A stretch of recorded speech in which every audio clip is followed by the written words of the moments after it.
몇 명이요? 저요? 지금 방금 들어왔습니다. 몇 명이요? 병원. 저는 밤에는 9명. 낮으로 바꿔서 낮에는. 네. 아니 방송 들어왔다니까요. 잡담하는 사이에. 자, 본투표 전 마지막 인터뷰인데 요새 건강 어떠십니까, 이재명 후보님? 뭐 우리 부모님이 물려준 재산 중에 최고의 재산이 그건 것 같아요. 예, 자, 강철 체력이죠. 와, 제가 어제 제 인터뷰 진짜 한 15년 동안 여러 번 했는데 네. 내일 인터뷰하고 나서는 못 볼 것 같은데 아마 민간인으로는 글쎄요. 뭘 물어볼까 하다가 제가 이제 긴 시간 인터뷰하다 보니까 그 변화를 알 것 같아요. 저는 네. 아 이때는 이랬는데 그때 이런 일 겪고 나서 이런 변화가 있었고 그 변화를 알 것 같은데 그 변화를 제가 알려드리고 싶어서 네, 네. 그 성남시장으로 정치인 데뷔한 이후로 지금까지 정치인 이재명의 변화, 발전, 진화 그 얘기를 한번 해볼까 합니다. 네. 자, 우선 초등학교 졸업하고 돈 벌려고 공장 다니셨잖아요. 네. 그래서 그 흔한 중학교, 고등학교 동창이 없으셔. 그렇죠. 우리는 대신에 공장 노동자 동창이 있습니다. 그러니까 그 시절에 공장 친구들 지금도 연락하십니까? 연락하죠. 뭐 소방관 된 친구도 있고, 뭐 개인 사업하는 친구도 있고, 많이들 그게 10대 시절에 그렇죠. 많이 떠났어요. 아 그래요? 예. 세상을? 네, 이게 환경이 어려워서 그런 것 같아요. 그 산업체 특별학급이라고 있었죠. 네. 혹시 기억하세요? 예예. 공장 다니는 소년 소녀들한테 밤에 학교를 다니게 했죠. 예예. 근데 그 멤버들이 있는 거죠. 저는 이제 학교를 안 가고 검정고시를 했고, 이제 그 친구들은 학교를 다녔는데, 어쨌든 그때 그 또래 멤버들 모임을 오리엔트 공장 모임을 아직도 하죠. 오리엔트 공장에서 손 다치신 거 아닙니까? 아니 그건 아, 야구 공장이었나? 야구 글러브 공장. 그 바로 직전이었죠. 그러니까 그 10대 시절 도시민들이 학교 못 가고 공장 다니던 그 친구들을 지금도 연락하세요? 네. 그러니까 남들은 인생에 제일 중요한 귀한 친구들이 그러니까 역할을 많이 하는 그게 고등학교 친구들이잖아요. 우리는 딱 고등학교 나이 때에 공장 노동자들 모임을 하고 있죠. 그리고 보면은 그런 분들을 위한 활동을 해야 되겠다. 그 시민단체 활동하고 인권 변호사 네. 하셨는데 사실 되자마자. 네. 근데 왜 굳이 출마를 하신 거예요? 거기서 부탁해볼게요. 원래는 출마할 생각이 전혀 없었죠. 그러니까 저는 사회 운동을 해야 되겠다고 마음먹었고 판사 검사보다는 변호사가 좀 능동적으로 적극적으로 활동할 수 있을 것 같아서 변호사를 선택을 했는데 어쨌든 그 활동을 계속하면서도 정치는 전혀 생각이 없었어요. 그 소위 말하는 그 파크뷰 특혜 분양 사건, 예. 그 이제 소위 부정비리 추적 운동을 하다 제가 검사 사칭 혐의로 맞아요. 몰려가지고 어쨌든 구속됐었잖아요. 그런데 그때까지만 해도 당시 선거제도가 그 당수한테 충성을 맹세해야 낙점을 받고 총재, 그렇죠, 총재한테. 대표. 예. 그리고 선거 비용을 엄청나게 들여야 되고 예. 그럼 이제 당선되면 본전 찾고 다음 이제 선거 준비하느라고 돈을 모아야 돼요. 그래서 지자체장들이 대부분 돈 때문에 다 날라가죠. 그죠. 예. 뭐 국회의원도 마찬가지고. 그런데 그 떨어지면 이제 패가망신, 이제 거지 되는 거죠. 그걸 왜 하냐 내가 전혀 생각이 없었는데 노무현 대통령이 선거제도, 정치제도를 완전 바꿔버렸죠. 그러니까 기간 당원 많으면 공천 받는 거고 선거 비용도 일정 득표 이상을 하면 되돌려주고. 그래서 제가 안 되겠다. 그래서 인생 확로를 바꿨죠. 그래서 저는 사실은 노무현 대통령의 영향을 꽤 받았는데 개인적인 인연이 있지는 않고 불안하잖아요. 24살, 5살짜리가 이제 세상 개업하려니까 판사 검사하면 솔직히 먹고 사는데 지장 없고 6개월만 하고 나와도 좋은데 정관 되는데 바로 변호사 개업을 하려니까 사실 되게 두려웠어요. 망설여지고 세상 끈도 없고 아는 사람도 없고 뭐 나이도 친구들이야 어리고 대부분 공장 친구들인데 그 친구 공룡식밖에 없는데 근데 그때 이제 노무현 대통령이 사법연수원에 강연을 오셔가지고 그랬어요? 네, 그러니까 우리 노동법 학회 근데 노동 개인 이재명은 몰랐는데 몰랐죠. 근데 그분이 해준 말씀이 여러 가지가 있는데 딱 하나 저한테 꽂힌 게 있죠. 변호사는 굶지 않는다. 해보니까 뭐 굶지는 않더라. 그냥 과감하게 하고 싶은 일 해라. 그래서 괜찮겠다. 이래가지고 그때 개업을 결심. 24살, 25살 그때 그래서 노무현 대통령의 첫 대통령 그때는 아니었지만 그 변호사의 선배 변호사의 변호사. 첫 영향을 받았고 굶지 않는다. 네. 하고 싶은 거 해라. 노무현 대통령도 변호사 시절 잘 나갔거든요. 돈 많이 벌고. 그러니까 뭐 등기도 하시고 그래가지고 다른 변호사들 싫어했죠.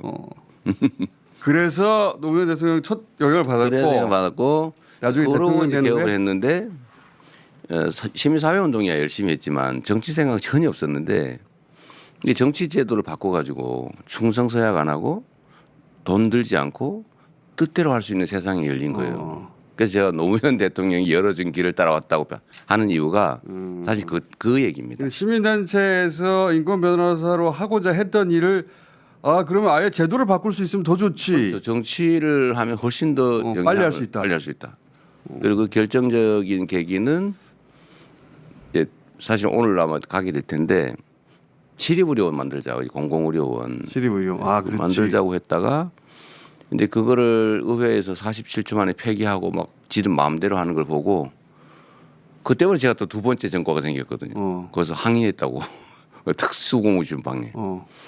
그러고 난 다음에 추배가 됐는데 제가 2004년 3월 28일 오후 5시에 교회 지하실에 숨어 있다가 기도실에 숨어 있다가 그때 같이 왔던 밥을 사가지고 몰래 왔던 우리 보건의료노조 활동하시는 그 형님하고 둘이서 끌안고 울다가 우리가 그냥 출마하자. 우리가 그냥 시장이 우리가 돼서 그냥 의료원 만들자라고 해가지고 시작한 게 정치였죠. 그렇게 항상 다 하고 쫓겨다니다가 네, 먼저라 그랬죠. 안 되겠다. 이 제도를 우리가 직접 만들어야 되겠다. 우리 손으로 하자. 그게 정치의 출발입니다. 자, 결국은 했어요.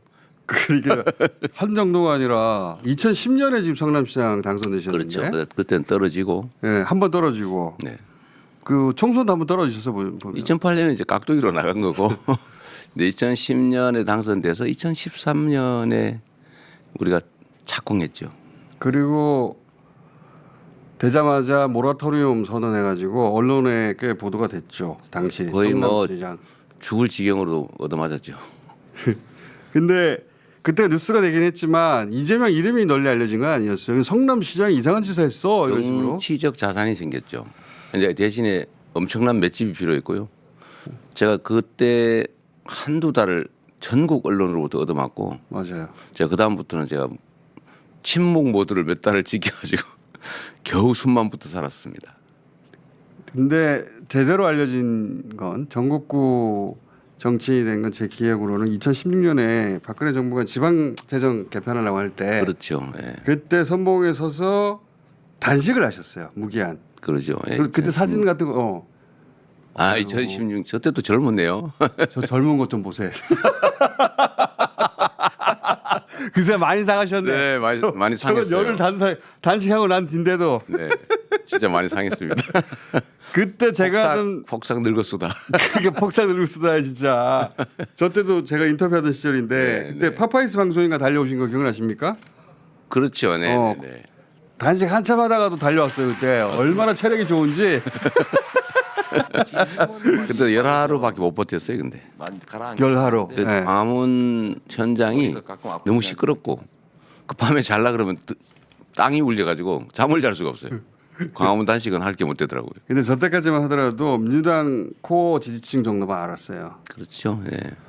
그러다가 대선 후보로 처음 부상한 게 언제냐면 박근혜 탄핵 연설 때 탄핵 현장에 나가서 정치인 중에 처음으로 자진하야 탄핵을 주장했어요. 네. 다들 대통령 탄핵을 이밖에 올리지 못하고 있을 때 네. 저 연설이 굉장히 화제가 됐고 그러면서 갤럽 조사에서 대선 후보군에 처음으로 잡힙니다. 이재명 1%. 근데 약간 저거는 네. 다른 때예요. 저게 2015년. 15년 4월인데 저때 왜 올라갔냐면 네. 저를 이제 종북몰이를 해가지고 이 빨갱이다. 그 북한에 돈 대줬다. 그러니까 종북의 자금줄 그때 이제 커트된 제 고칭이 종북 자금줄이었어요. 왜 그랬냐면 제가 청소 노동자들한테 청소 용역을 줬습니다. 맞다. 그 사건이 예, 있었다. 나눔 환경이라고. 예. 아니, 노동자들한테 주면 중간 착취가 없잖아요. 그 이명박도 그걸 막 칭찬했거든요. 그 전국에서 막 벤치마킹 오고 그랬어요. 그러더니 갑자기 거기 민주노동당 당원들이 몇 명 있다고 그래가지고 저건 종북 단체다. 이재명이 종북의 자금줄이다. 이래가지고 저를 수사하고 뭐 그걸 몇 년을 괴롭히기 괴롭혔잖아요. 시작했죠. 예, 저 때가 2015년 2월인가에 제가 서울지검에 소환됐어요. 회개한 그 죄명으로 무고죄로 무고죄로. 언론이 저를 엉터리 보도를 해가지고 제가 고소를 했는데 그거를 무고라고. 그래서 잡혀갔는데 제가 내가 구속되는구나 그러고 갔어요. 대신 그냥 갈 수는 없잖아요. 또 우리가 잭소리는 해야지. 딱 멘트를 준비한 게 있죠. 나는 일거리를 줬다 노동자들한테.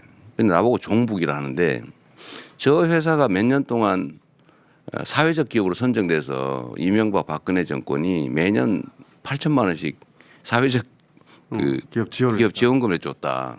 그냥 준 거 아니냐. 일거리 준 이재명이 종북이면 돈을 현금을 준 박근혜는 고첩이다. 그래서 제가 딱 준비를 해가지고 맞다. 네. 맞다. 그 사건이 있었다. 네, 그래서 막 종편이고 막 생중계 했잖아요. 이제 마지막 이재명 죽는 날이에요. 네, 재산 날인데 어차피 죽는 거 화끈하게 해야 되고 딱 준비를 해가지고 그러다 다행히 구속이 안 됐어요. 맞아. 그리고 보면은- 그 다음 달에 제 1%가 나온 겁니다. 아 맞다. 네네. 참 맞다. 별짓을 다 기억납니다. 했어요. 네. 기억납니다. 근데 그때도 죽을 뻔했죠. 근데 제가 이재명 후보님을 처음 알게 된 것은 2011년, 2년 그 정도예요. 그러니까 그 물론 별로 중요한 모라토리엄 인물이 아닌가 나 기억이 안 나는데. 모라토리엄 선언했을 때 크게 보도가 됐잖아요. 아, 근데 네네. 이재명 시장에 대해서 크게 사람들이 알지는 않았어요. 당연히 그냥 그렇죠. 이상한 사람이 하나 등장했는데 지자체장 중에. 뭐 떨어질 것 같은 사람이 하나 새로 됐네. 근데 제가 1년인가 2년 후에 왜 이재명 시장을 눈여겨보기 시작했냐면 그 모라토리엄 때문이 아니라 그때는 이 댓글 공작이라는 게 국정원을 통해 가지고 맞아요. 네네. 그 2010여 년 선거에서 잡히기도 했지만 네. 박근혜 정부가 들어서면서 댓글 팀이 맞아요. 계속 들어갔거든요. 맞습니다. 제가 제가. 그때 트위터 뭐 이런 걸 하면서 그 댓글 때문에 많이 싸웠죠. 근데 제가 왜 그 유시민 당시 성남시장을 주목했냐면 이 댓글 팀이 네. 이재명을 관리하는 거예요. 아 그랬어요? 왜? 지금 제가 그 패턴상 발견했던 모양이군요. 처음 들은 이야기인데 제가 그때 댓글팀 찾아서 막 고발하고 막 폭로하고 그랬지 않습니까? 네. 그래서 그 팀을 계속 추적했는데 아니 지자체장에 불과한 이 사람을 왜 이렇게 관리하지? 좀 심하게 당했죠 그때도. 예. 국정원이 등장 초기부터 관리했던 인물이었어요. 그래서 저는 거꾸로 국정원 때문에 관심을 가진 겁니다. 처음에. 아 실제로 이 이제 양반을 왜 관심 가지지? 국정원이 성남시에 나타난 게 2013년, 2012년 그리고 딱 드러난 게 2013년 말이에요. 그게 뭐냐면 그 뭐죠 그 논문 표절. 너무 제가 대학원을 다녔어요. 예 맞아. 왜 대학을 왜 다녔냐면 부패 연구를 하려고. 그래서 제가 논문 이름이 지방 정부의 부패 극복 방안 연구예요. 그래서 2년 6개월 공부하고 있는 논문도 썼는데 그게 이제 표절됐다. 그래도 최종 지금 결론은 이제 표절 아니다고 나긴 했는데 그걸 국정원이 그 소위 아이오라 그럽니까? 그 지역 담당이 예. 가천대 그 부총장 대외 부총장을 찾아가서 그 논문을 달라 그래가지고 논문을 가져간 거예요. 그리고 그때 당시에 이게 표절이다. 그리고 막 온 동네 저를 이제 공격할 때인데 그러니까 제가 너무 이상했어요. 왜 네. 기초단체장에 불과한데 왜 이 신인 정치인을 국정원이 관리하지 댓글로? 그래서 제가 관심을 가졌다니까요. 뭐 사실간에 초반부터. 잘못될까봐 잘 관리해 주신 거죠.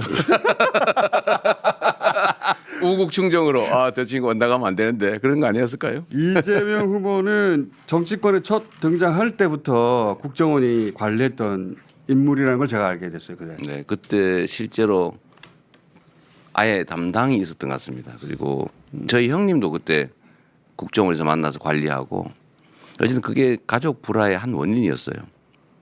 그러면서 그 여러 번 네. 세상에 널리 알려지기 전에도 여러 번 정치인으로서의 싹이 달릴 뻔했어요. 네, 그때부터 사실은 특별 관리를 받았던 것 같습니다. 여러 번 잘릴 뻔했고 여러 번 기사회생한 적이 있습니다. 그건 안 알려서 그렇지. 그리고 많아가지고 그건 뭐예요? 많아요. 그리고 이제 2017년 대선에 출마했다가 3등 하셨죠. 네, 그때는 뭐 왼쪽 윙 역할 하려고 나갔다가 예, 욕심이 생겨가지고. 욕심 몸통 해보자고 마음 먹었다가 바로 근데 엄청난 첫 폭발을 쓰게 대선이었고 됐죠. 네. 광인 모드였죠. 처음엔 아니었어요. 좀 지나가면서 지나가면서 그렇죠. 지나가면서 그래서 그때 이제 일단 탈락 연설도 크게 화제가 되긴 했습니다. 탈락 연설. 네. 지금은 당장 발길을 되돌리지만 우리 탈락한 가슴속에 직후예요. 깊이 간직하고 있는 변화된 세상 속에서 모든 사람이 행복하게 살아가는 제대로 된 대동세상 공동체의 꿈은 결코 사라지지 않을 겁니다, 여러분. 생생하지 않습니까? 10년밖에 안 됐는데 진짜 잘 보시네. 그리고 나서 광인 모드로 막 여기저기 들이받다가 대선 끝나고 나서 되돌아보니까 후회된다는 말을 하셨어요. 네. 그거 잠깐 보실래요? 그 경선 그때 내가 좀 잘못했어 후회된다 후회되는 이런 거 많죠. 아니 그러니까 이게 네. 이 경쟁인데 전쟁이 아니다. 제가 수없이 얘기했는데 어느 순간에 보니까 제가 전쟁을 하고 있더라고요. 그거 나중에 깨달으셨죠. 네. 이 소소한 문제 자꾸 거기 집착하게 되더라고요. 원래 시야가 좁아지잖아요, 그죠? 굉장히 좁아지셨어요. 좁아지는데 그 역시도 저도 이제 그걸 못 이겨낸 거죠. 못 이겨냈고 지금 보면 참 손해 보는 짓도 많이 했고 엄청 손해 봤죠. 뭐 성숙하는 과정이라고 좀 봐주시면 좋을 것 같아요. 뭐 미안하고 그러죠. 자, 이재명 후보 그 최대 장점 중에 하나인데 잘못하면 빨리 반성합니다. 네, 빨리 고쳐요. 빨리 인정하고. 예. 보통은 그거 인정 못 해가지고 세월 보내거든요. 5년 10년을. 네. 잘못했다 그러면 바로 인정합니다. 그리고 바로 반성하고 바로 고치려고 하고 그 다음에 만나면 바뀌어 있어요. 네, 실제로. 그래서 유시민 작가님께서 저도 저를 잘 몰랐는데 그 표현 진짜 잘한 것 같아요. 발전도상. 발전도상인. 예. 정말 그런 것 같아요. 왜냐하면은 쭉 관찰해 온 사람들은 그 변화를 느낄 수 있거든요. 네. 근데 이제 저 일로 인해 가지고 같은 진영 내부로부터도 진짜 욕을 많이 먹었어요. 그렇죠. 비난과 경멸과 아직도 있어요. 마타도가 그때 시작된 겁니다. 그때 시작돼서 아직도 네. 있어요. 네. 그때 좀 억울하진 않으셨어요? 내가 그렇게까지는 안 했는데. 초기에는 좀 그런 게 있었는데 시간이 지나면 지날수록 제가 바보짓 됐다는 생각을 자꾸 하게 됐죠. 그래서 지금도 사실은 신인 정치인들한테 이 얘기를 꼭 해주고 싶은데 그게 체감이 안 되면 말로 들어서는 모릅니다. 그렇죠. 정말 어려워요. 그래서 역사가 반복되나 봐요. 그때 어느 정도였냐면은 제가 이재명과 인터뷰했다는 이유만으로 저도 같이 욕을 뱉어지게 먹었으니까. 네. 왜 불렀냐고 저 사람. 심각했죠. 네. 그 정도였어요. 그때 아마 사람들이 이재명 후보 곁으로 안 가려고 했을 거 외로웠죠 그때. 뭐 또 그런 또 반대가 있어요. 어떤 거냐면 이제 공격을 심하게 당하면 또 내부적으로 단단히 뭉쳐지는 게 있습니다. 근데 그게 이제 송가혁이잖아요. 선가요. 그래서 저는 그 나중에 선거 끝나고 해산했는데 엄청 힘들었어요. 그 해산할 때. 그게 이제 시끄러웠죠. 왜냐하면은 당내 견제도 물론 있었지만 차기의 싹을 자르려는 저쪽에 공작도 진작부터 있었어요. 그렇죠. 그게 오래 다 뒤섞여 있어서 그게. 이해관계가 다 일치한 거예요. 그러니까요. 예. 대동단결. 이쪽과 저쪽이 손을 잡고 이재명은 자르려고 네. 이재명 제거에는 대동단결했죠. 그 시기가 꽤 길었어요. 그래서 이재명은 여기까지다. 네. 그게 뭐 사실 지금도 계속되고 있었던 거죠.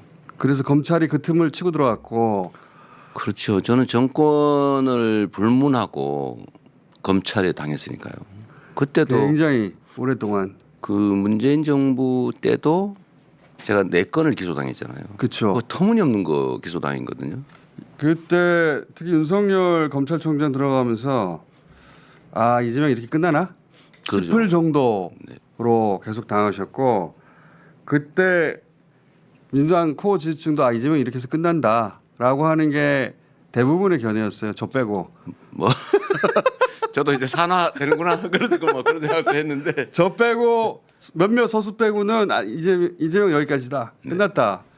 그게 대체적으로 맞는 예측이었죠. 제가 그때 뭐 한참 문제 삼던 트위터 그 부인 계정 아니라고 했다가 저도 얼마나 욕을 먹었는지 그때 황당했죠, 그것도. 이재명 곁에 갈 수가 없었어요. 예. 완전히 싹을 죽이려고 했기 때문에 그때. 이재명 옆에 있다가 당한 사람이 있어요. 많죠. 많죠. 근데 이재명 옆에 있는 척 했다 당한 사람도 있어요. 그게 누구냐면 그 쌍방울입니다. 아 그렇구나. 우리 관계가 없잖아요. 그렇지. 근데 만난 적도 없다면서요. 저기 관계 있는 척을 했던 것 같아요. 바로 이거 다 이래가지고 털어가지고 그게 지금 엉뚱하게 걸려버렸잖아요. 그게 대부송구까지 온 거예요. 그래서 만들어서 그것까지 가게 된 거죠. 예. 그 중에서 경기도지사 경선 때 발언 가지고 이제 허위사실 공표로 검찰이 몰아붙여가지고 1심 무죄 났는데 2심에서 300만이 떨어졌어요. 그러니까 황당하죠. 그것도 세 건이었는데 네. 그렇게 말하지는 않았지만 그렇게 들릴 수 있다. 맞아요. 그러니까 허위사실공표다. 그래서 이번에도 비슷하게 지금 판결이 났어요. 비슷한 거죠. 예.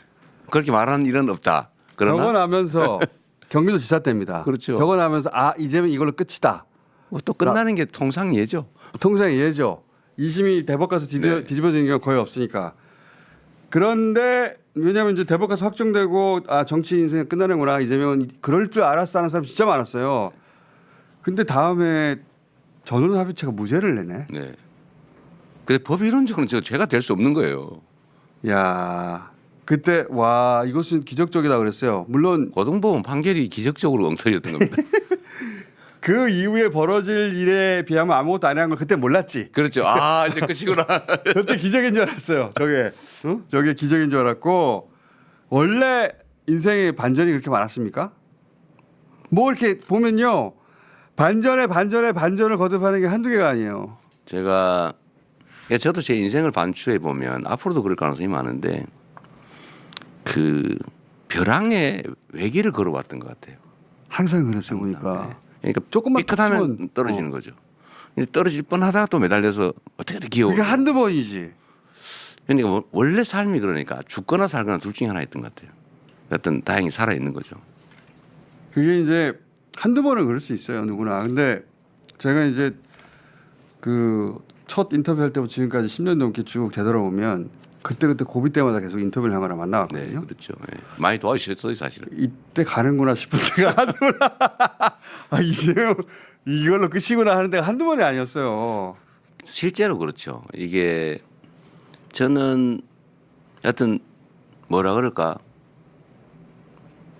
거의 올로와 나신 같은 그러니까 절벽 끝에 그 벼랑길을 걸어서 왔는데 문제는 그게 매우 빠른 길이기도 하고 그 끝에는 좀 새로운 세계가 있어요. 매우 위험한 길인데 그 원래는 그 길을 가지 말아야 되거든요. 남들이 피하는 길을 걸어가는 거죠. 그러니까 본질적으로 있을 수밖에 없는 위험이에요. 감수하기로 원래 마음을 먹은 거죠. 그래서 저는 가끔씩 내가 왜 이러고 있지? 이럴 때가 있기는 합니다. 특히 본인은 그렇다 치고 이제 점점 그 체급이 커지면서 가족들 건드리기 시작하잖아요. 가족들을 괴롭힐 때는 나 이거 괜히 했나 그런 생각 안 하셨어요? 그러니까 제 자신이 당하는 거는 제가 선택한 거니까 그게 뭐 어떤 것이든 다 견뎌내는데 뭐 못 견디면 이제 죽는 거죠. 사회적으로든 생물적으로든. 그럼 내가 감수하면 되죠. 그건 감수하기로 한 거니까. 그런데 죄 없는 자녀들, 자식들, 아내, 특히 아내. 아, 정말 그 저 믿고 아무것도 없이 저 때문에 이렇게 끌려 들어왔는데 거기를 그렇게 모욕하고 고통 주고 원래 동네 좀 나쁜 얘기로 건달 양 뭐라고 하잖아요. 양아치. 거기도 원래 가족은 건들지 않는다. 맞아요. 그리고 원래 검찰들도 그런 게 있었어요. 형제가 문제가 되면 그렇죠. 하나만 해요. 부부 중에 하나, 가족 중에 하나 이렇게 하는데 조국 교수 같은 경우는 사거리 그냥 도륙을 해버렸잖아요. 우리도 혹시 자식들 뒤지면 있겠어 해가지고 다 뒤졌거든요. 그런데 어쨌든 그 뭐 이런 표현 그렇지만 어쨌든 찾아내서 그냥 그것도 재수사를 몇 번인지 모릅니다. 네. 혹시 다른 거 없나 이래가지고. 그러니까 정말 먼지 털듯이 쥐어짜고 털었는데 와, 그 압수수색 저는 아무런 기록을 갖고 있지 않아요. 습관적으로 기록하고 다 버려버립니다. 저도 그래요. 습관적으로 그 마음 알아요. 아무 메모가 아무것도 없어요. 저도 그래요. 집에 정기적으로 뒤져서 버립니다. 삶의 기록이 없어요. 맞아. 그거는 그 삶을 살아본 사람만 알지. 네. 저도 기록하지 않아요. 제 전화기에도 기록 잘 안 합니다. 메시지도 잘 안 써요. 언제든 압수수색 당할 네. 수 있다. 예. 그러니까 근데 실제로 부인이 엄청 당하는 거 특히 너무 부인이 잘- 압수수색 당하고 막 법원 끌려다니고 기자들 앞에서 모욕당하고 그 괴롭잖아요, 진짜. 그건 정말 고통스러운 거예요. 그 왜 고문할 때 있잖아요. 그 자식들이 끌어다 놓고 고문하는 것처럼 정말 고문이잖아요. 그거 이제 남편 포기하고 그만하라는 건데. 그러죠. 그런데 제 아내도 아내지만 제가 꿈꾸고 있는 세상도 있는 거고 저는 세상에 그 험하게 살아가는 수없이 많은 사람들 그걸 어떻게 버립니까? 그래서 결국은 견디긴 하는데 제 아내나 가족들한테 너무 미안하죠. 얼마 전에 그렇죠. 제 아들들이 취직을 못 하고 있어요. 꽤 어쨌든 공부도 하고 그랬는데 취직하면 언론들이 쫓아다녀가지고 가짜 보도를 해가지고 저번에 무슨 화천대유에 취직했다 이런 엉터리 보도 해가지고 바로 잘렸죠.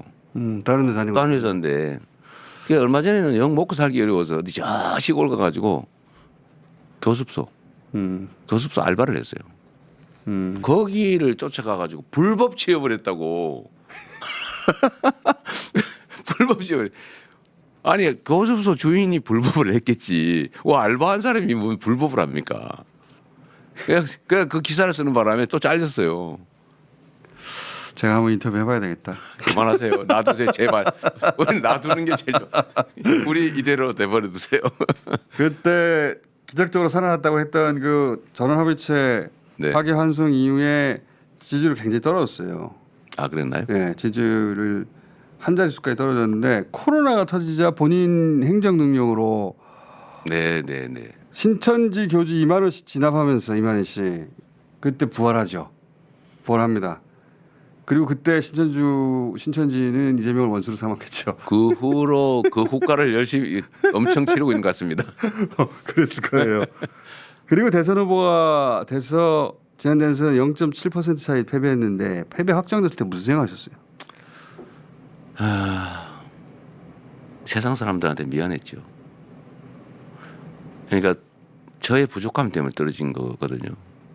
원래 이게 마땅한 선거였어요.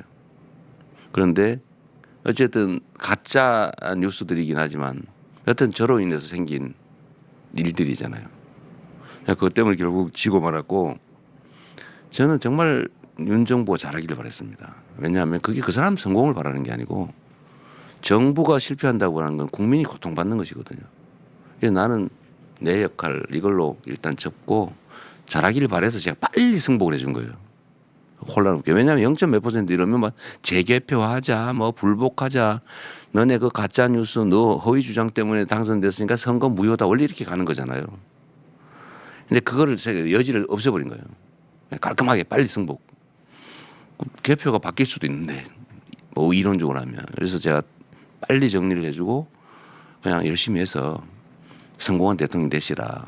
그래야 이 나라도 이 국민들도 더 나아진다. 이제 진심으로 내가 그랬는데 그러면서 한편 걱정은 했죠. 진짜 그럴까? 그래서 제가 다시 또 당대표로 복귀를 했잖아요. 그때 한덕수 총리 임명을 우리 당이 안 해주려고 다 미루고 있었어요. 그래서 제가 한덕수 총리 임명을 제가 밀어붙였습니다. 그냥 해줘라. 일하겠다는데. 그리고 대법관도 계속 미루고 있었거든요. 그때 좀 문제 있다고 그래서 제가 그것도 일단 동의해 주자. 기회를 주자. 지금 말씀하시는 게 사실은 그 정치 리더들이 겨루다가 한쪽이 졌을 때 서로가 서로를 존중해서 그동안에 고소고발도 다 취하하고 네. 진 쪽에서는 이렇게 나오는 게 그게 이제 관례이기도 하고 원래 옛날에도 전쟁에 진 상대 장수는 그렇죠. 조롱하지 않고 참수를 하든지 깔끔하게 보내주는 거예요. 건들지 않았는데 해술래를 시키. 근데 윤석열 정권은 그때부터 진짜 지옥을 선사했죠. 지옥을 줬죠. 예. 저 그때 가족 압수수색 몇 번 당하셨어요 대체? 못 쉬어요. 너무 많아가지고. 저 400 몇 번까지 쉬다가 그만뒀어요. 제가 당 보고 기사 나는 것만 쉬어라. 기사 안 나는 것도 무지하게 많죠. 그때부터 지옥이 진짜 시작됐어요. 그 앞에도 보통 정치인은 그 짧은 시간에 겪지 않을 정도의 고난이 있었는데 진짜 지옥은 지난 3년간 그렇습니다. 그때 클라이막스였죠.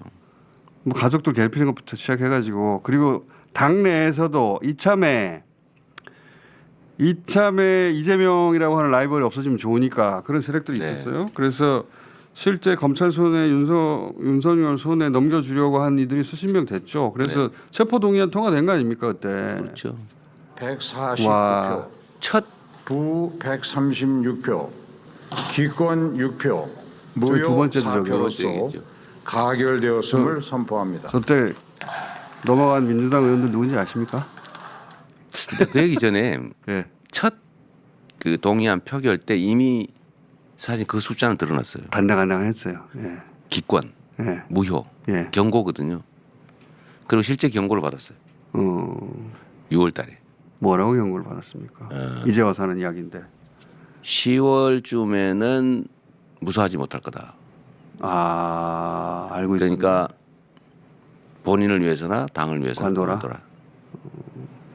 그리고 그때가 언제냐면 그 이화영 부지사를 막 압박해가지고 아, 가짜 증거 만들고 있을 때입니다. 그러니까 이제 1차는 부동이 이제 부결됐는데 예. 그 숫자를 세 따져보면 대충 몇 명 나오는 게 30명, 예.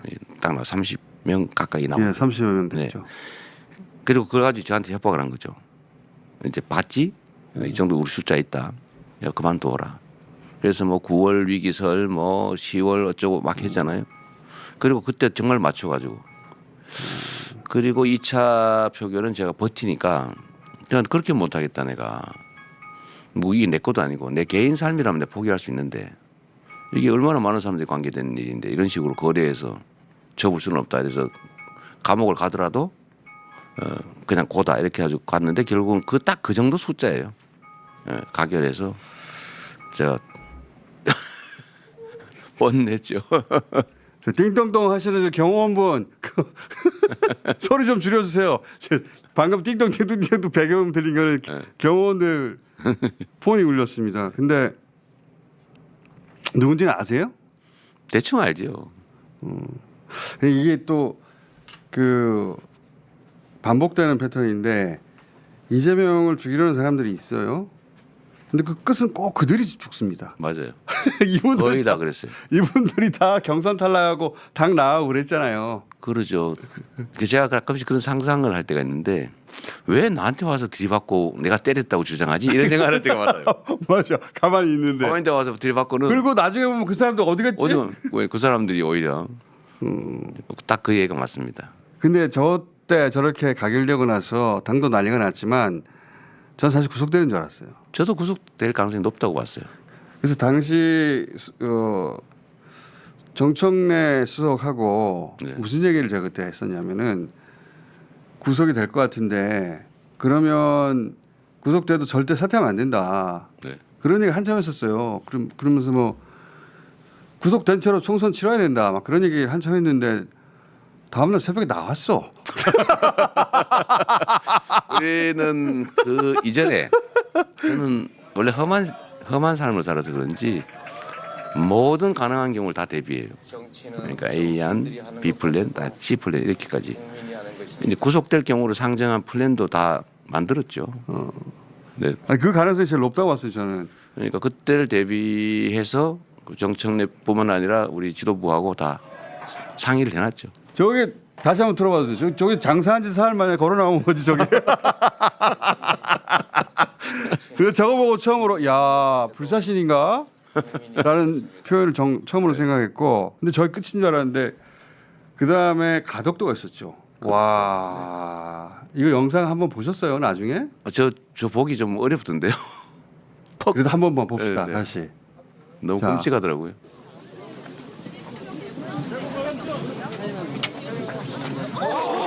어우, 정확하죠. 다른 각도도 있어요. 다른 각도 영상 있습니까? 와, 저는 저거 가끔 사실 꺼내봐요. 아 그래요? 왜냐하면 저렇게까지 한다. 그건 그렇죠. 네. 본인은 안 꺼내보실 것 같은데 전 보기가 좀 어렵더라고요. 저도 퍽 소리가 나요. 퍽 소리에. 다른 영상 보면은 그때 여기 찔린 거예요. 이 깃이 안 걸렸으면은 돌아가셨어요. 네. 딱 1mm 차이였습니다. 그때 저 때도 정청래 최고하고 그때 갔다 그래가지고 전화했는데 그때 정청래 최고는 목에 칼이 깊이 찔린 것 같다. 그래서 제가 돌아가신 줄 알았어요. 아, 이거 저도 죽는 줄 알았습니다. 목 동맥을 찔렸을 수 있고 피가 많이 났다고 하니까 네. 그러면 야 돌아가시겠구나. 진짜로 그렇게 생각했어요. 제가. 저는 이제 처음 이렇게 저는 주먹으로 맞는 줄 알았어요 처음에는. 퍽하고. 네, 거기. 근데 그래서 여기를 잡고 있는데 뜻한 게 자꾸 흘러 나오는 거예요. 아, 이 찔렸구나. 그래서 제가 누르면서 빨리 목을 눌러라. 이게 손상이 압력 때문에 커지잖아요. 그래서 무릎으로 누르고 있었거든요. 무릎으로. 네. 손으로 누르고 있길래 더 세게 누르라고. 그래서 이렇게 하늘을 쳐다보고 있는데 아, 저게 마지막 하늘이구나. 그 내 안에 떠오르고 이렇게 뭐 지나간 필름처럼 좀 정말 지나가고 곧 이제 저기 잘 안 보이고 의식이 사라지겠지. 그런 생각하셨어요. 예, 그러고 근데 한참 있는데 계속 보이는 거예요.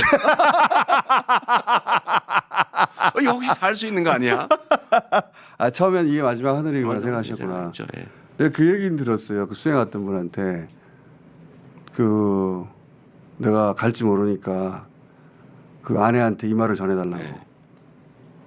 그 얘기까지 들었는데 하늘이 계속 보이네. 아니, 파란 하늘이 계속 보이는 거예요. 그래서 혹시 살 수도 있는 거 아니야 이런 생각이 들어서 저 때 저는 돌아가신 줄 알았어요. 진짜로. 근데 이제 또 살아났어. 정말 1mm 차이였어요. 이게 정맥은 67%가 잘렸대요. 3분의 2가. 옆에 동맥이잖아요. 그 사이를 찔린 건데 열상이 아니고 자상인데 국정원이 열상 1cm. 그러니까요. 그래서 좀 사기를 친 거죠. 근데 어쨌든 그 1mm 차이로 그래, 스치기만 해도 터져버렸거든요. 동맥은. 정말 죽고 사는 게. 하느님이 보호하사. 근데 그때 여러 차례 변하셨지만 전날 이후에 제일 많이 변하셨어요. 그렇죠. 제일 많이 변하셨고 그 전에 제가 이재명 후보님한테 받았던 인상들 여러 가지가 있지만 총명하다, 일처리 빠르고 판단력 혹은 뭐 에너제틱하고 체력 죽이네 뭐 이런 생각을 했었는데 그 중에 어그레시브가 있었다고요. 당연히. 근데 전날 이후로 어느 순간부터 그게 사라진 거예요. 공격적이고 어그레시브하고 그렇죠. 그게 사라지고 왜 이렇게 관대해졌지? 왜 이렇게 담담해졌지 사람이? 나머지는 거의 비슷한데 이거는 오랫동안 인터뷰해야 알 수 있는 변화인데 주변에서 오랫동안 알던 분들이 그 얘기하죠. 그렇죠. 저도 스스로 느껴요. 관대해졌다. 관대해진 것일 수도 있고요. 그러니까 좀 초연해진 것 같아요. 모든 것들이. 윤석열 생각하면 아이고 안 됐네. 안 된 데까지. 실제로 안 됐잖아요.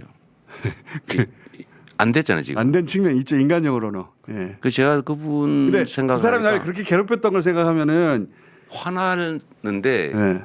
그거보다는 스스로 지옥을 만들어 놓고 그 지옥 안에서 저렇게 고통스러워하는구나. 그 불쌍한 중생이라는 말이 있잖아요. 참 안 됐다. 서로 잘하고 존중하고 그래서 돈 받고 그래서 국정을 잘하고 국민들한테 칭찬받고 그러면 본인도 행복하고. 이렇게 죽고 사는 게 한 끗 차이인데 그렇죠. 그걸 잘할 수 있잖아요. 그걸 겪다 보니까 그걸 안 하고 오로지 제거하겠다고 불교적으로 표현하면 집착을 해가지고 그 집착 때문에 자기가 고통받고 있는 거예요.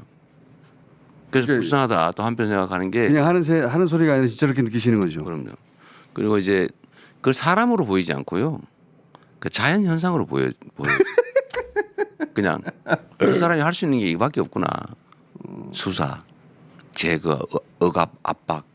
안 되면 술 먹고, 근데 술 먹고. 화내고 막 일방적으로 하다 안 되면 막 분개, 격분하고 경노를 많이 하시잖아요. 참 안 됐다. 그냥 내가 겪을 수밖에 없는 자연 현상의 일부다.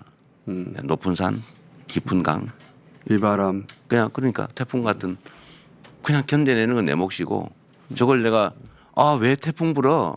왜 이리 강이 넓어? 깊어? 그게 뭔 의미가 있냐? 그럴수록 내가 더 괴로운데.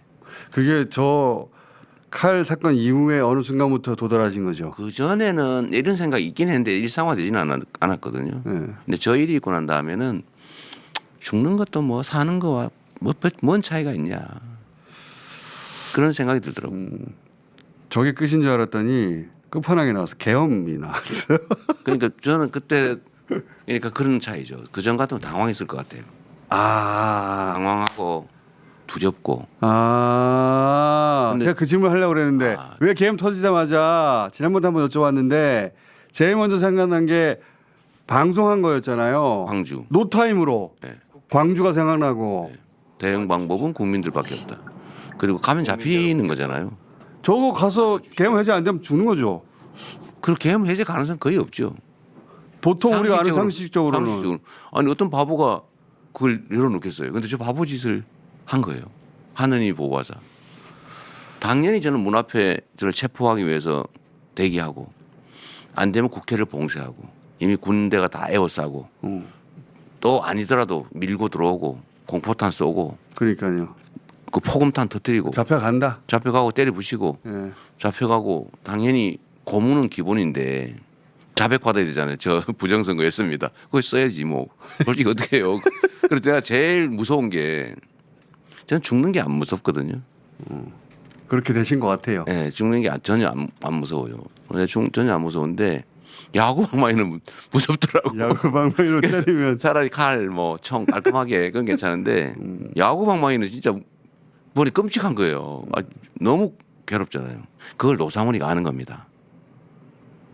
사람을 압박하는 방법을 아는 거예요. 죽인다 이건 별로 큰 압박이 못 돼요. 한 방에 죽이면 네, 그거는 그래서 그날은 저는 당연히 잡혀갈 가능성이 그냥 성공할 가능성보다 훨씬 높다고 봤고 그러다 감수해야 된다. 잡히면 돌아가셨지. 잡히면 다 가는 죽었죠, 거죠. 다. 예. 근데 저는 정말 대단하다고 생각하는 게 저는 그렇다 치고 저는 야당의 대표고 책임자잖아요. 그리고 저는 뭐 겪을 산전수전 다 겪어서 이 두려움보다는 사명감이 사실 앞서고 죽으나 사나 거기서 거기다. 사실 사는 게 더 행복하지도 않고 죽는 것보다 더 낫다고 생각되지 않은 상태가 돼버렸으니까요. 너무 괴롭기도 하고. 그 지옥을 겪는 동안. 네, 지옥이니까 그 지옥에서 덜 괴로운 방법은 그냥 인정하는 거예요. 미워하지 않는 거예요. 미워하면 더 힘들어. 그래서 다 내려놨는데 다른 국회의원들은 아니잖아요. 그렇죠. 처음 겪는 사람들 계엄인데 그거 무서웠을 것 같아. 굉장히 무서웠다고 해요. 다들. 네. 그런데 안 할 수는 없잖아요. 그 그쵸. 사명감으로 담도 넘고 더 위대한 거는 우리 국민들이죠. 맞아요. 그 슈퍼 갔다가 막 갑자기 듣고 제 방송 듣고 슬리퍼 신고 달리는 슬리퍼 사람. 뛰고 막 달려오고 반팔도 있었다고 해요. 내가 보지는 못했는데 그 사람들이 장갑차 맞고 깔아뭉개면 어떡할 거예요. 그게 위대한 거죠 정말로. 계엄 해제되고 탄핵 소추하고 했는데도 탄핵 선고가 길어졌어요. 네. 그러면서 그때가 제일 힘들었습니다. 윤석열 돌아온다고 난리 났잖아요. 네. 3월 말 4월 초. 그때 제가 오랜만에 잠깐 전화 통화를 했는데 제가 그런 얘기를 한 적이 있습니다. 후보님한테 국무위원 전원 탄핵해야 된다라고 네. 했더니 그때 제가 이제 처음 밝히는 건데 뭐라고 하셨냐면 그렇게 하면 안 된다. 법적으로도 안 되지만 정당하지 않다고 하셨어. 정당하지 않다.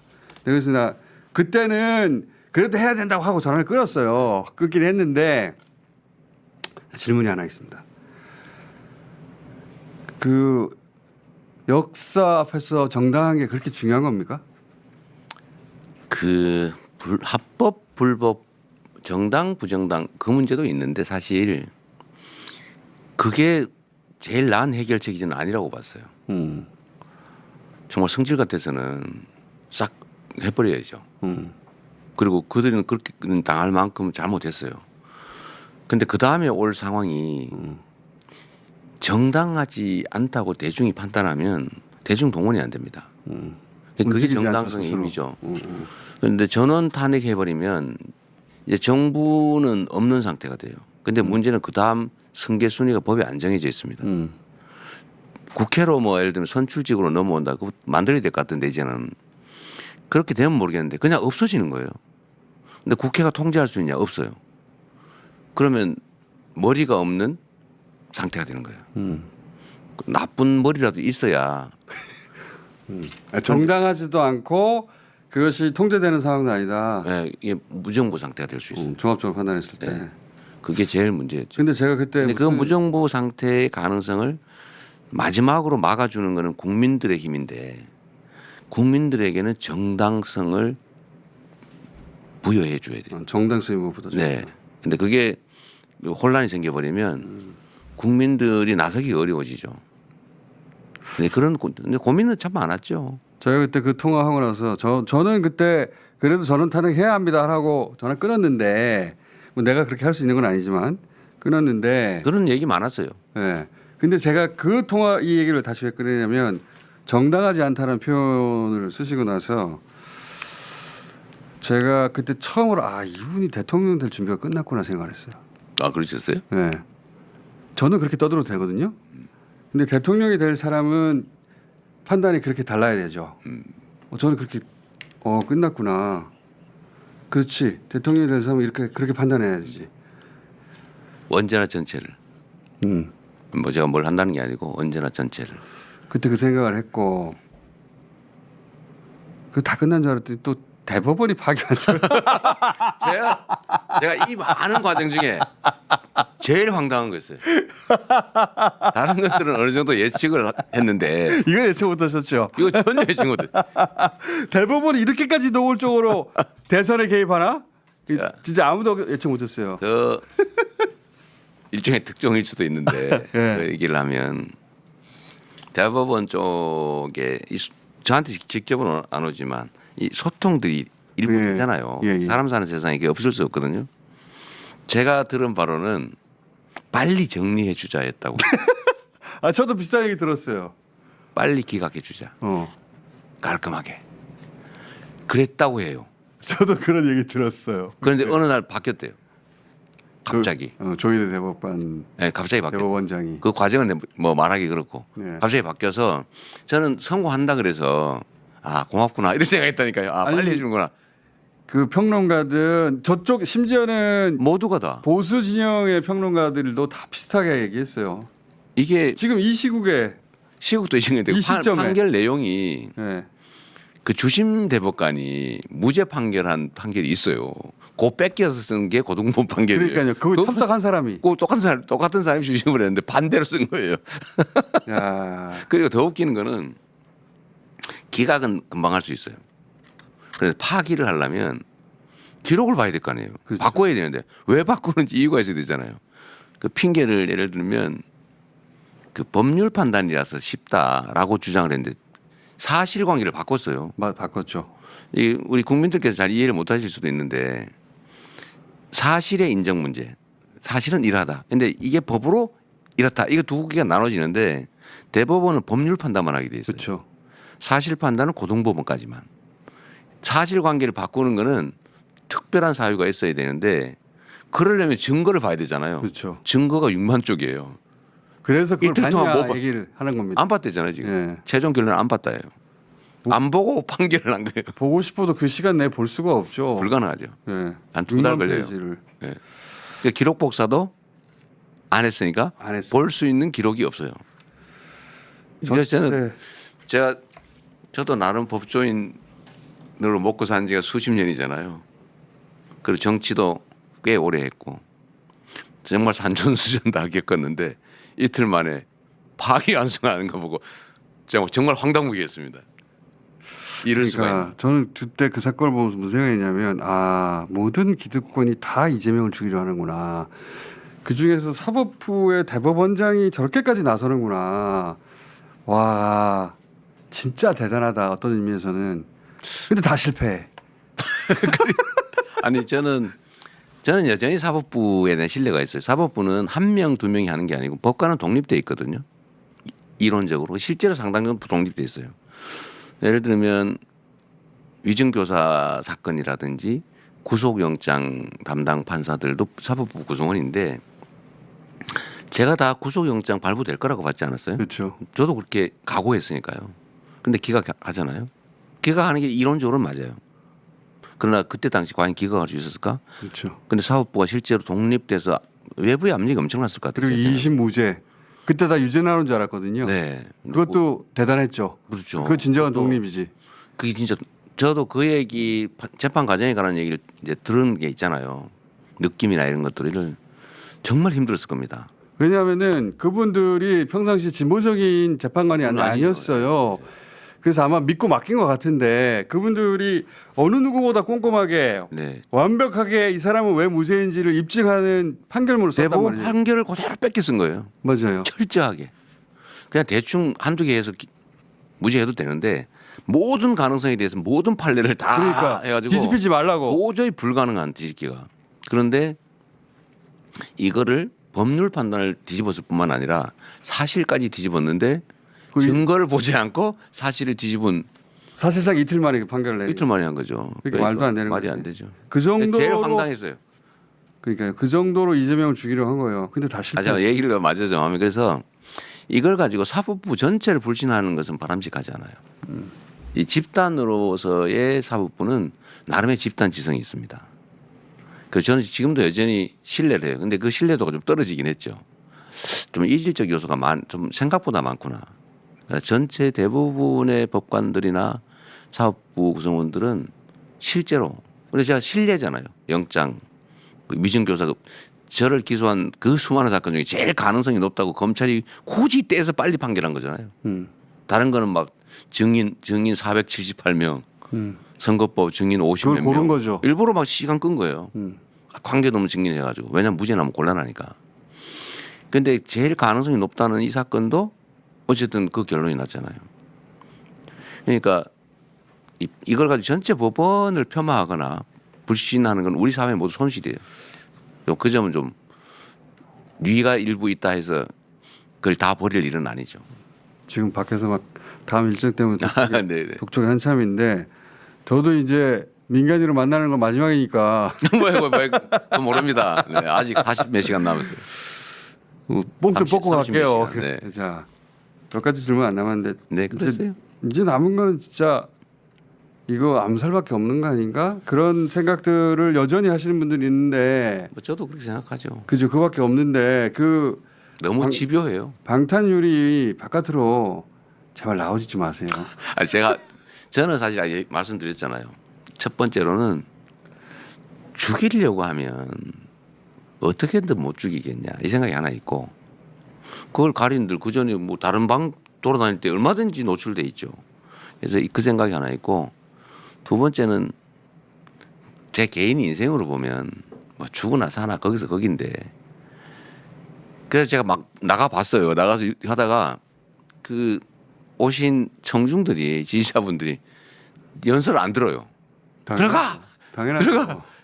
그래가지고 전부 얼마나 소리를 불안한데요. 질러가지고 제가 한번 나갔다가 도로 들어왔어요. 얼마나 불안한데요. 본인이야 삶과 죽음이 사람의 손에 달린 게 아니구나. 네. 그런 경험을 무수히 하고 거기까지 갔지만 저희는 저희가 생각했던 도구로서 그렇죠. 이재명이 사라지면 어떻게 해요? 도구인데. 네, 맞아요. 절대 안 되죠. 오늘 7시에 마지막 유세라면서요. 여의도에서. 7시인가요? 어쨌든 여의도에서 마지막. 예. 그때 밖으로 나오지 마세요.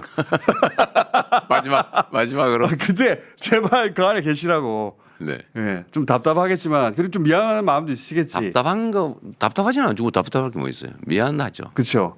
나를 만나러 왔는데 네, 그 안에 뒤에 있다는 게. 근데 밖에 나오면 저희가 너무 불안해요. 그런 것 같아요. 네, 나오지 마시고 제발. 아예 요새하지 말라는 것도 오늘 저녁 많습니다. 때 거기 계시고.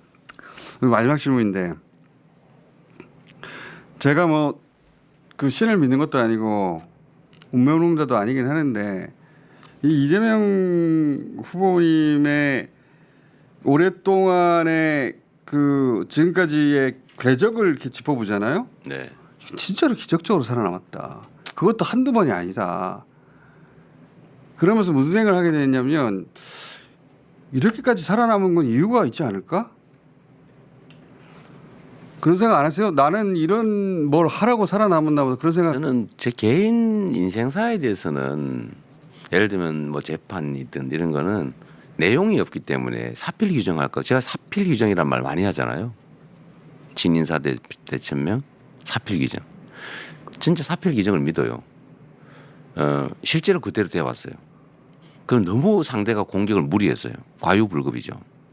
그래서 오히려 그게 저한테 자산이 됐는데 저 개인적으로는 그냥 견딜만 하죠. 이런 일을 하라고 나를 살려둔 게 아닐까 그런 생각 안 해보셨어요? 그건 실체가 없기 때문에 그랬다고 저는 생각하고 예를 들면 이 목을 가해당한 거 이런 것들도 뭐 그들 입장에서 운이 나쁜 것 같은데 저는 작년 12월 3일 사건을 보면서 제가 그런 얘기했어요. 하느님이 보호하사 우리나라 만세 정말 신이 있는가 보다. 어떻게 그 계엄을 실패할 수 있냐고요. 그러니까요. 아니 그 다 우연이잖아요. 다 그중에 우연히 겹쳤는데 그중에 한 개만 삐끗했으면 그 성공했을 거란 말이에요. 그 또 한 가지는 계엄 해제 의결도 어쨌든 했지만 탄핵 의결을 할 때 맞아요. 어떻게 해요? 저는 그 될 때까지 한다. 이거 뭐 몇 달 갈지도 모른다. 지금 각오하고 매주 토요일 하겠다 이렇게 공언했잖아요. 한두 주 지났으면 안 됐을 겁니다. 그러니까요. 어쨌든 그것도 막 온 국민들이 막 몰려 나와서 압박하니까 된 거거든요. 예. 그리고 탄핵 심판 인용 문제도 제가 스트레스 제일 많이 받았을 때 그때입니다. 예. 다른 것들은 운명적이잖아요. 예를 들면 제가 계엄을 했는데 가서 해제하러 가다 잡혀서 죽는다. 그건 뭐 운명이죠. 피할 수 없는 거의 예정된.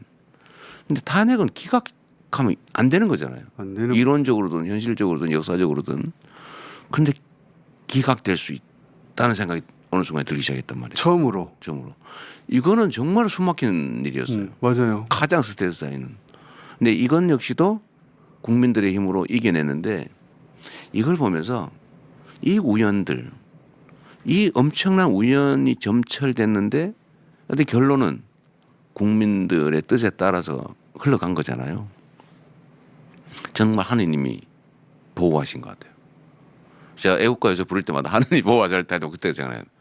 진짜 이 나라는 하느님이 보호하사 돕는 나라구나. 만약에 하나님이 보호하신 게 맞다면은 도구를 이재명으로 선택한 거예요. 지금 보니까. 왜 대통령이 데려가십니까? 정말 저는 상식적인 세상 만들고 싶어요. 그냥 상식적이고 정상적이기만 해도 세상은 훨씬 살만해요.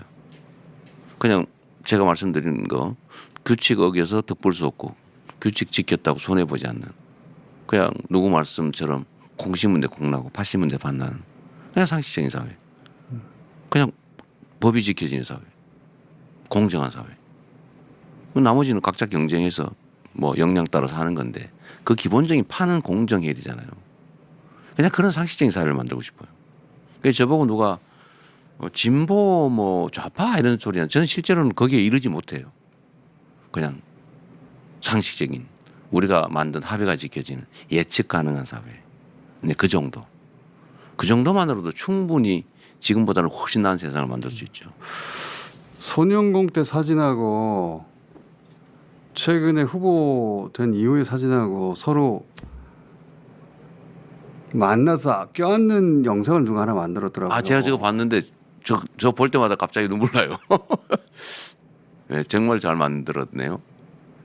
후보님이 언젠가 한번 어린 시절 손영공 이재명을 만나면 뭐라고 해주고 싶냐 누가 질문했는데 안아주고 네. 싶다고 해서 이 영상을 누가 만들었더라고. 네, 어제 스픽스에서 좀 출장 인터뷰를 오셨던데 그 마지막에 갑자기 저 질문을 해가지고 사실 어머니 생각이 났죠.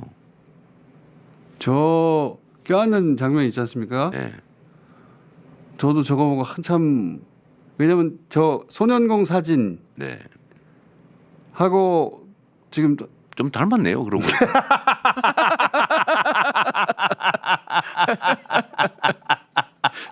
자, 눈은 좀 흘러내렸습니다. 세월이 지나 살이 좀 흘러내렸어요. 지금 50년 후네요. 50년 후. 그쯤 되겠네요. 15살 이런 정 저때 껴안고 무슨 얘기를 해줄 건지는 얘기가 필요하겠어요. 대선이 끝나고 나서 제가 한번 여쭤볼게요. 어쨌든 저 장면, 그러니까 저 사진을 보면 어머니 생각나죠. 저는 어머니가 가슴 아팠을 게 가슴 아파요. 지금 모습을 보셨으면 좋았을 텐데 그렇죠. 그 얘기도 선거 다 끝난 다음에 하시죠. 네.